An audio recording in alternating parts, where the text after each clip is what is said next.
Great to see you. Thanks for having me down. Great to be here. Thank you, Mark. Thanks for coming to Radisson RED out in the suburbs here. I know, it's my first visit, but wow, I hope people can, if you're watching, you can see it. The lobby is incredible. It's beautiful. We just played a bit of table tennis. Maybe we can start off with the concept just of the lobby. Of course. Yeah, so Radisson RED, we opened here in 2020, February 2020, just before COVID. The concept of RED is art, music, and fashion. And my job title actually isn't general manager, it's curator. So my job, in essence, is to create experiences for our crews, for our team members, and for our guests. And our team members are not called waiters or barmen or receptionists. They're called creatives. And our supervisors are lead creatives, and our managers are called leads. So we try and bring a bit of that business plus leisure vibe to the hotel brand. Was that a brand curated within Radisson that was built out to... A brand curated within Radisson, Okay. Exactly. So it's not as if we bought and purchased a brand. Radisson has gone through let's say a change in terms of a group over the last 7, 8, 9 years, and become more brand focused and more focused on the key KPIs. A lot of people don't know that Radisson Hotel Group is the third largest hotel company in the world when it comes to hotel rooms. And they're beginning to develop those brands that you need to develop to be able to position yourself in different markets, different locations, different cities. So yeah, Radisson RED is that lifestyle brand for the Radisson Hotel Group. Brilliant. Well, listen, Stuart, we'll get back into Radisson and specifically the hotel in a bit, but I'd love to give everyone listening just a bit of background on yourself. I always say, and we talked about it before, that a career in hospitality is like a passport to the world, and you had your tagline, which I won't ruin for you. But I'd love to just hear about your journey in hospitality over the next few minutes. No, it'd be great. Yeah, so the tagline I was telling you about before was my wife was in hospitality as well, and I always joked with her that marry Stuart, see the world, and we've been fortunate. I think a lot of people don't realize that the hotel business, in the old days, let's say, and even now, it can be challenging, it can be hard. There's still in some areas, a split shift focus. It's long hours, it's weekends, it's holidays. But if you want, it can be a route to working around the world. And I've been fortunate to work here in Dubai now for 6 years, and Abu Dhabi previously to that. I was in the Kingdom of Saudi Arabia for 7 years with the Sheraton Hotel Group and with a individual hotel company through a wonderful Saudi family. And before that, looking up to work in Brussels and Poland, Finland, UK, US. So, the hotel business has given me something I'm sure I wouldn't have got being a real estate agent, which was what I really wanted to be. Well, I'm so glad that I didn't, and I'm sure I wouldn't make any money in Dubai being in real estate, because there's so many real estate agents in Dubai, I think. And listen, it's such a varied kind of countries as well. Is there anything that kind of stands out throughout your career where you're like, this is why I love hospitality, this is why I want to stay in it, and this is where I want to go? Yeah, and I think in each of those, let's say, outside of the UK destinations, Poland was unique. I moved to Warsaw in 96, not long after the change that had happened in Poland as a country. We opened, I was part of the team that opened the Sheraton, which was the second internationally branded hotel in Warsaw. My job was in conference and banqueting. We had 15 meeting venues and some external venues. We were doing outside catering for up to 10,000 people. It was awe-inspiring. And my team in Poland, within the management team, there were different nationalities. But within my team, convention, sales and operations, I was the only expat. So you had to pick up a little bit of Polish. You had to learn to drink vodka. But it was a great 3 years. And then I moved to Helsinki to open or reopen the Hotel Kemp, which was previously a hotel. The most famous hotel in Helsinki, which the management team from outside of Finland, we didn't realize, I think, what we'd got into until we were due to reopen the hotel after it had been closed for 30 years. And we went there to reopen it. And the opening day was set in May. And we advertised on the radio in advance that we would have an open day for the people of Helsinki to come and look at what the new Hotel Kemp looked like. It's right on the Esplanade. Beautiful interior, chandeliers, gold, beautiful marble. But we didn't realize the importance of this hotel to the people of Finland and Helsinki, and we advertised this open day. And I remember coming to work on the Saturday of the open day. I got a train to where I used to live in Finland from into Helsinki, and I was walking down from the train station to the hotel. And this is 7:30 in the morning. The doors were due to open at 10 o'clock for the walk-arounds. And I'm walking to the hotel, and I can see there's a lot of people down in the Esplanade now. It's weird. It's 7:30 in the morning. You don't see that in Helsinki normally. And I get near the hotel. And it was only when I got to the hotel, and there was a couple of my colleagues there as well. There was actually a queue of people already waiting to go into the hotel. Because they were desperate to see how this legendary hotel in the city would be when it reopened. And that was awe-inspiring, as a hotelier, that the place that I worked wasn't just a hotel. It was an icon for the country, for the city. So, Mannerheim had lived and been there, so basically lived and been there. I mean, it was a unique location. So I'm not sure many of the businesses where that would have been possible, to be honest. And then Saudi Arabia was amazing. I was there 7 years. 2008 we arrived, a wife, 2 kids, 8 months old, 4 years old. And Saudi, not old days, but traditional. My wife couldn't drive, she had to wear a abaya, but that was fine. You adapt to it. That was the culture, and just a great location. Made lifetime friends there. The interactions with both the local Saudis and with the expats. All our friends in Dubai are friends we met in Saudi, and then have also now moved to the UAE. And those lifetime connections are so strong. And Saudi was a great place to live and to work. You enjoyed it? Because I feel like I went to Saudi for the first time a few weeks ago. I won't lie, I was quite bored. And I'm like excited for what they will do. Yeah. It's very much what they will do, right? And I think when I was there, and previously that was the case, what they may do. And I think, Dubai, where we are fortunate enough to live now and to work, Dubai says they'll do it, and they will do it on time, on budget, if not early.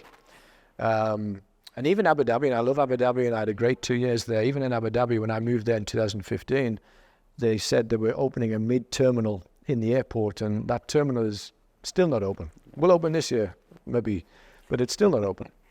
And Saudi was a similar scenario, that they would say a lot and it would never happen, for the reasons we all know about. But now I think with the new vision and leadership of the Crown Prince, what they say they do, they'll do. And I've got friends and colleagues who are in NEOM. I've got friends and colleagues in Diriyah now, in Riyadh, at the Red Sea projects, and it's definitely happening. And I think that's nice. That's nice to see, because it's good for the Middle East. 100%. A strong Dubai, a strong UAE, a strong Saudi, a strong Kuwait, a strong Qatar, a strong Bahrain means this region this region now positions itself as one of the regions globally to do business and to live, as we know.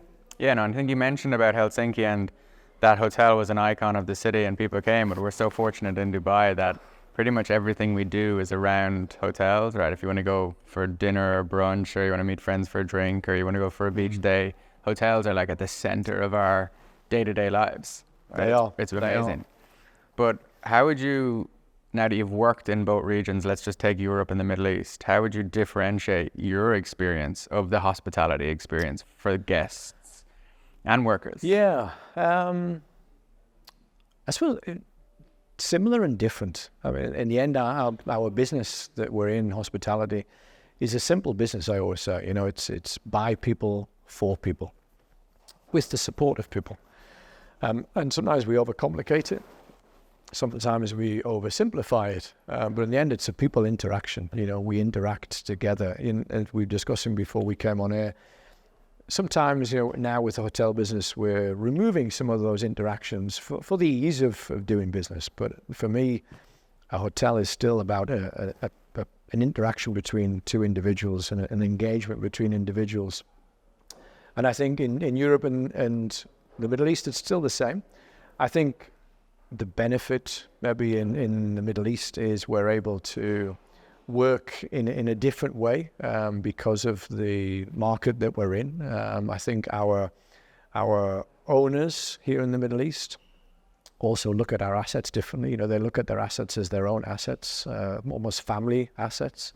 In Europe, the assets are assets of business, of corporates, as they are here, but they'll be seen in a different way. I think there's a more personable approach to the hospitality business in the Middle East. And I think, as you said, we're fortunate that the Middle East, the hospitality business is seen as a worthwhile career. In Europe, in the UK, I remember when I went into hotels, my parents were a bit, not disappointed, but are you going in the hotel business? How will you survive in the hotel business? In the end, we know it. Your parents want you to be successful, make enough money to have a good life, and it's not a great place to be in the UK in the hotel business when it comes to having financial security and the like. So I think the benefits of this region, give you the opportunity to come, be financially secure, give your kids a great schooling and a great quality of life. So I think that outweighs maybe that benefit of being at home close to family and friends. You sacrifice a lot being an expat. People don't realize. They think, oh, you fly, you live in Dubai, the sun shines every day, you swim, you go to the beach, you all drive Ferraris and Lamborghinis. But actually, what we're really here for is the quality of life for the kids and the family. But we sacrifice not seeing friends, family, maybe not getting invited to the weddings and the bar mitzvahs or the christenings or the birthday parties because we're not there. And people think, well, they're not here, so we won't invite them because it would be difficult for them to come. But you sacrifice a lot. Yeah, no, I agree. I don't like going to the weddings. So I'm happy when my mum blocks me from the family weddings, but I know what you mean. I want to go back to, I think you've, in my opinion, maybe romanticized the hospitality side to generalize it as like the human interaction. So we will dig into it. Yep. But I want to go back to how you approach career development here specifically, because one of the reasons I left the operational side of hospitality and many of my other friends at university left it was because you could look at the front office manager and the duty manager and the director of rooms and the hotel manager and go, right, well, they've been there 5 years, and they've been there 8 years, and they've been there 10 years. So by virtue of tenure, you're not going to get into a managerial position until this age because it's not done on meritocracy. It's done on who was there first and who was there longer. Now, I hope the industry has changed. Unfortunately, in many of the groups, it hasn't. But like, how do you approach that, right? Because you should really be, if you want young people in, they do want to move fast. No, exactly. And I think that's something that we're having to learn as well. I think especially in this day and age, I think, it's even in the last 5 or 10 years, it's changed hugely that yes, people expect to move quicker. In the old days, you'd look at a CV and if somebody was moving I move every 2 or 3 years, but if somebody was moving every 2 or 3 years, you'd be asking a question, why are they moving every 2 or 3 years? My philosophy has definitely been over the last 10 years, being lucky enough to open a number of hotels or reinvigorate hotel businesses, is to bring in people who it's their first time experience quite often. I know it's a bit crass to say, attitude rather than skills, but we do focus on attitude and definitely ahead of skills. And, if you look at supervisory level or management level, when we opened this hotel or my previous hotels, I focused on people who wanted to come into a number 1 role, who are now a number 2, but wanted to be number 1, first-time manager, first-time supervisor, first-time assistant, so that they were growing, they were learning. Here we have a great example. Our assistant HR manager, Kartika, started in this hotel 3 years ago as a receptionist. After being an intern in the Radisson Blue Deer Creek, came here as receptionist, then got promoted to supervisor. Then wanted to move into HR. She moved to HR admin. Now she got promoted just recently to assistant HR. And I would hate to put my money on, but I'm sure I'll put money on it that by the end of next year, she'll be in a HR manager role. But she has the ability and she has the passion and she has the want to do it. And sometimes I think, quite often, as you said, sometimes people would look at it and go, oh, I'm never going to get there, or it's not going to happen to me. But a lot of times it's down to you. You also have to want it. You have to be willing to move. I was willing to move to Saudi Arabia to be a first-time GM. Other people were willing to move into locations that people might not have been willing to move into, but because they want to get that next step. And then I think, to your point, we also need to look at our talent on a regular basis. We do what we call a talent review on a yearly basis, and we review all of our talents at different levels of the business and see where they could be within 6 months, 12 months, 18 months, 24 months, to try and keep that fluidity. And maybe that's easier in the Middle East because all of us are expats apart from the locals. So all of us are looking maybe and have that ability to move or had to move to get here. Whereas maybe in the UK, people are more stable because they are from that town. They've always lived in that town. They don't want to move out of that town. So maybe that's where that bottleneck occurs. But I think our role as leaders is to develop our teams. I think that's our job. And you seem like a real people's person. And I learned this from a GM in New York who used to go around to like Joe and the Juices or Starbucks or little coffee places, and he'd see someone who's just naturally a happy, excited human who's just not been paid to do it. They're just like energy. Yeah. And he'd be like, come to my hotel and you'll get double the hourly rate. And he'd just hire them for their characteristics of just being a bubbly human. Exactly. Like you seem like a really great people's person. What do you look out for? No, I think you look out for, as you say, personality. Yeah. But there's a great comment, and actually it's a New York story. A colleague of mine tells the story that he met the same person. I think it was in a Four Seasons barman, and he met this barman, and he was just amazing in the Four Seasons, just personable, and talked and interacted, engaged. He just had the best experience with this person, and he said to the guy, wow, you're great. He said, that's because I love my job. I've got a great boss, and he's amazing. They give me empowerment to do my job. I can make my own cocktails. I do my specials. They don't follow me. They get me to engage with the guests. I can go in front of the bar. I can go to the tables. I can go in the lobby. He said, I've got another job. I work down the road, and I won't say which hotel brand. I work at another brand down the road. Because, New York, people don't just have one job, 2, 3 jobs. I work down the road. I hate it, but I have to go as I make money, but I hate it. He said, if you walked into my bar down the road, you wouldn't think I'm the same person. And my colleague said, why is that? He said, because I don't get the same empowerment. I don't get the same experience and help and support from my bosses from the hotel. And that's the basics of what, because if we give the empowerment to the teams. No, so back to your point, we set the tone. We set the tone for the day. The department meeting sets the tone for the shift, and I'm a firm believer, set the tone for your team, and the team then run with it. It's very easy. We shouldn't complicate it. Yeah, listen, you have to make your team that there's an environment where they feel safe, they can have fun, they're valued, because you're in the guest experience world, and you are. No matter how much you love people, if your environment is terrible and then you have to go and speak to a guest, you're going to evoke that energy onto them straight away. Is it Richard Branson who says it? Possibly. But it's so true. Yeah, exactly. But let's get into that part, right? The people's part. I don't think we can generalize all star ratings or type of hotel, etc. And I think the consumer is changing massively. I don't believe that there's any guests around the world who go, apart from maybe somewhere like the Maldives, who will go, the way that staff member asked for my passport and credit card, I'll never forget it. It just made my trip. That experience of checking in a lot of places is very admin heavy.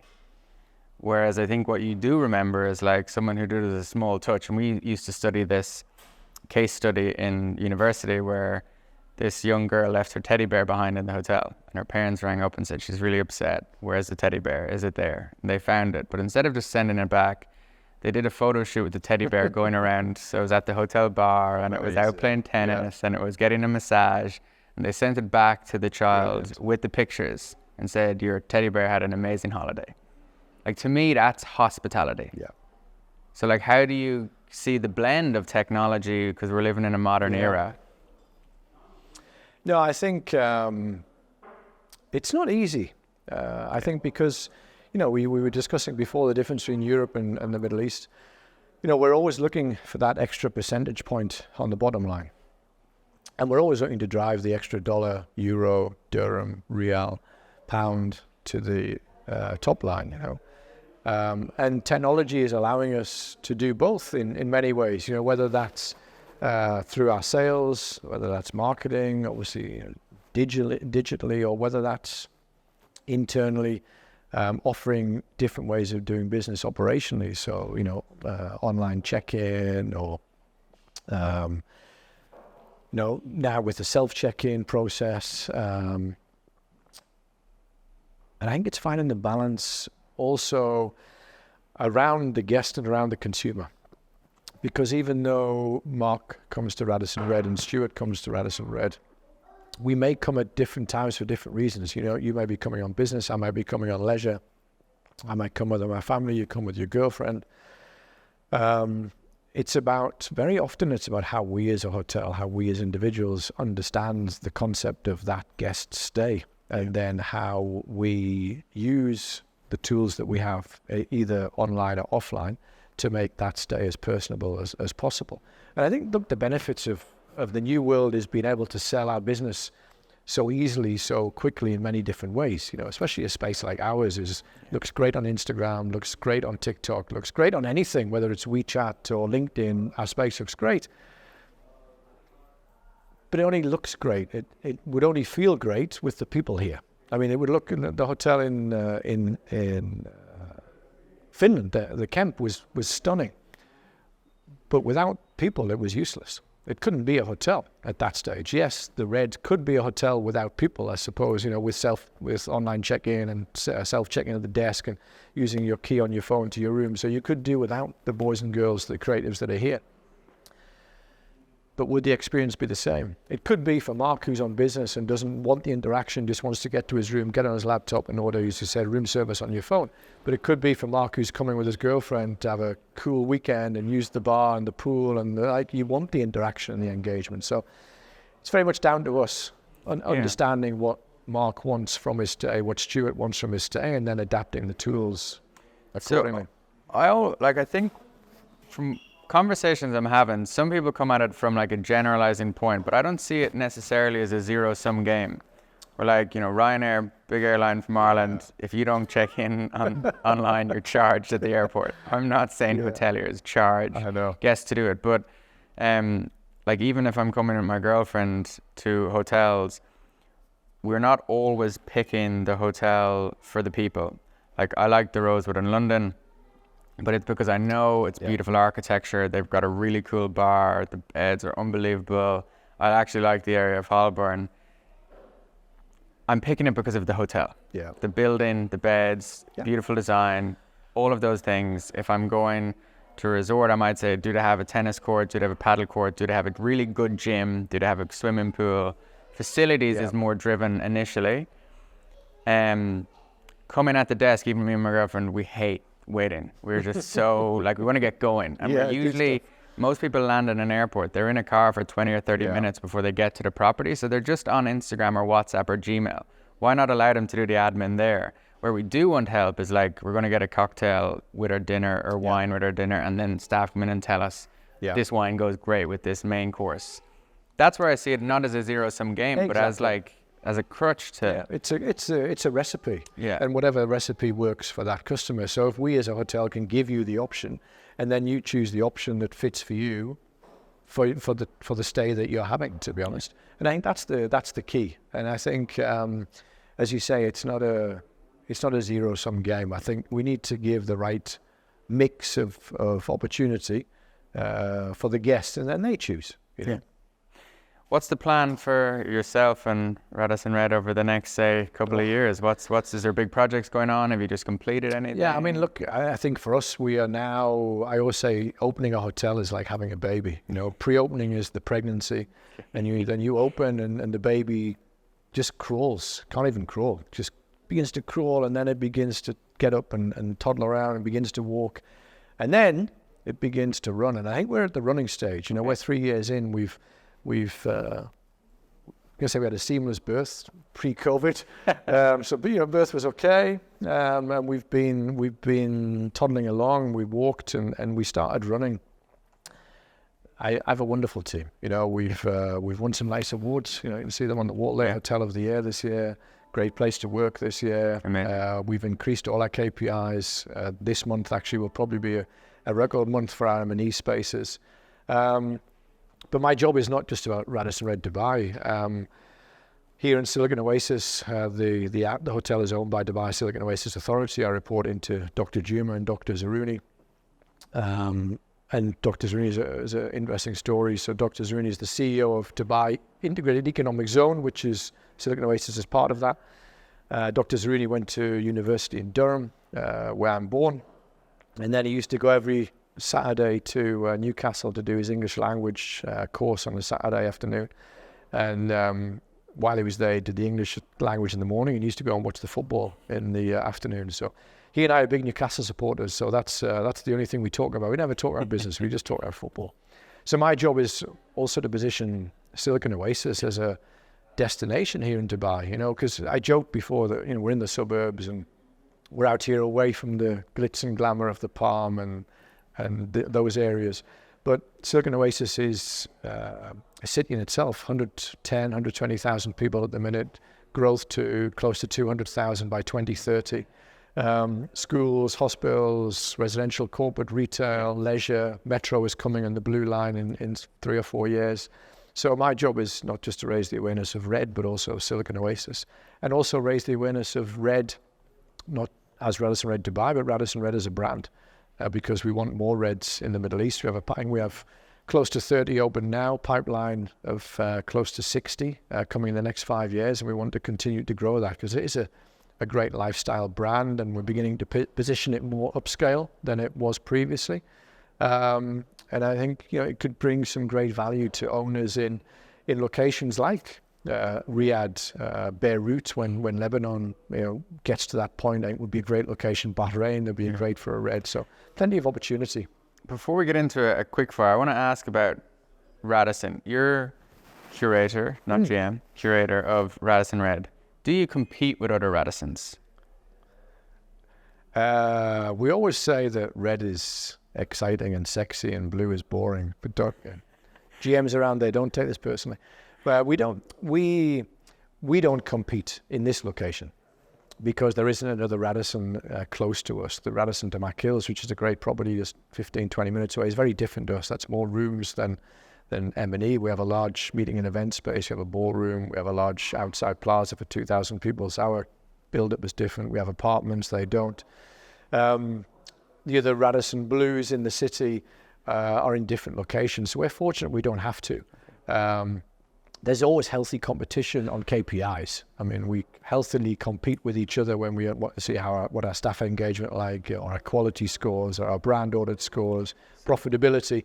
But I would say we learn from each other more than we compete, and I think that's key in businesses. To share best practices, and that's something we've concentrated in our region to do a lot in the last 12 months. Is share the great things that we do. Why should we reinvent the wheel all the time? Because a hotel, whether it's a red or a blue or a yellow or a green or whatever color it could be, still a hotel. As we said, it's still. So there's no Radisson RED GM WhatsApp group versus the Radisson Blue. No, there's WhatsApp just a Radisson U&E WhatsApp group, and constantly they make fun of the way that I dress for work, mate. But I have the best uniform you could ever have. I don't need suits and ties and shirts. I was going to say, how do you approach kind of?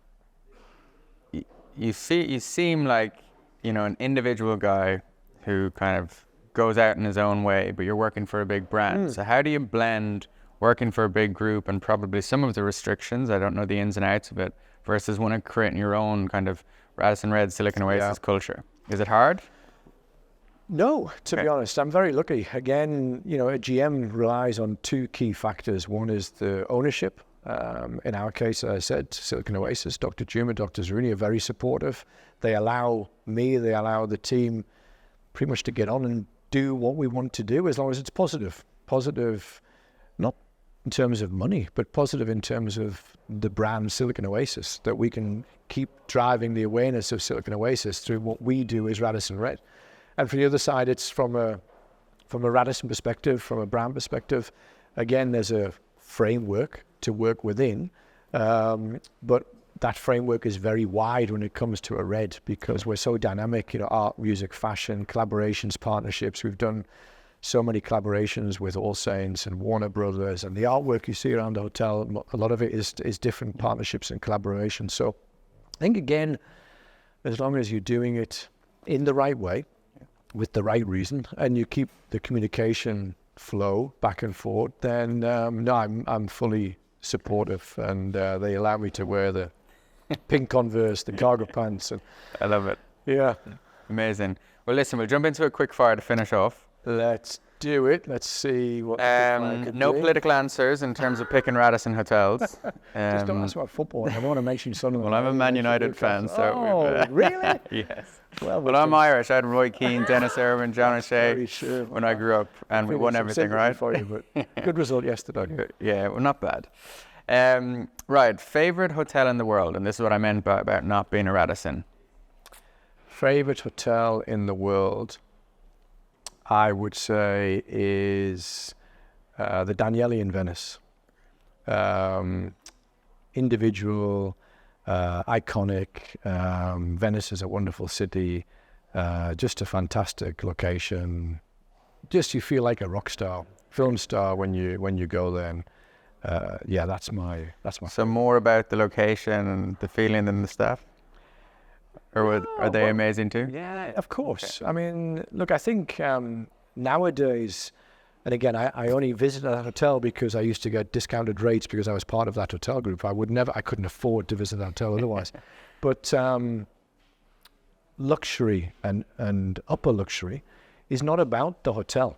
It's about the experience, especially nowadays. People who are fortunate enough or well off enough to be able to visit hotels like the Burj Al Arab or the Danieli or iconic hotels, luxury is their way of life. Yeah. You know, the car, the pickup, that isn't what they want. They want an experience that is unique, that money can't buy. And I think that's what luxury is about. Yeah. So I think that's the Danieli, and that experience comes from the people. A brand that you look up to? Again, it can't be Radisson, but one that you're looking at right now in the industry and you're saying, you know what, like mine is a man. I just think a man are doing incredible things. In the hotel industry. Brand you think as well. They're like real up and comers, or they're doing incredibly well right now. I like Rove as a brand. I think, and I've got good friends at Rove or at EMAR. Mark Kirby is a great guy there. Paul is a great guy there. I think Rove, what they've done in bringing this cool, funky hotel brand, you know, they own the assets, but they also manage the brand, and they're able to replicate great experiences, city and resort. And now they're moving into outside of the Middle East into Europe, hopefully in other areas. I think Rove, they've done a really good job. I think they've been able to replicate the brand and find a real Rovester feel, which is unique. I love it. It's great brand. Favorite country you've ever visited?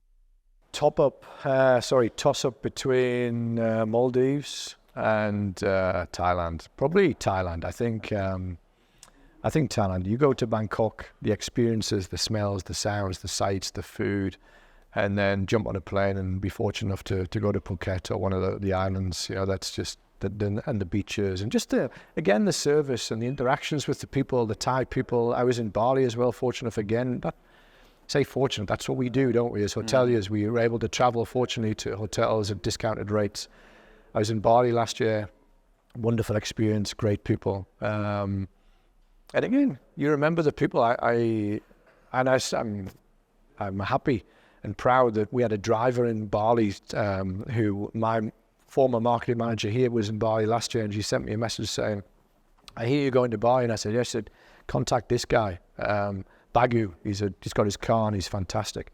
Contact Bagu."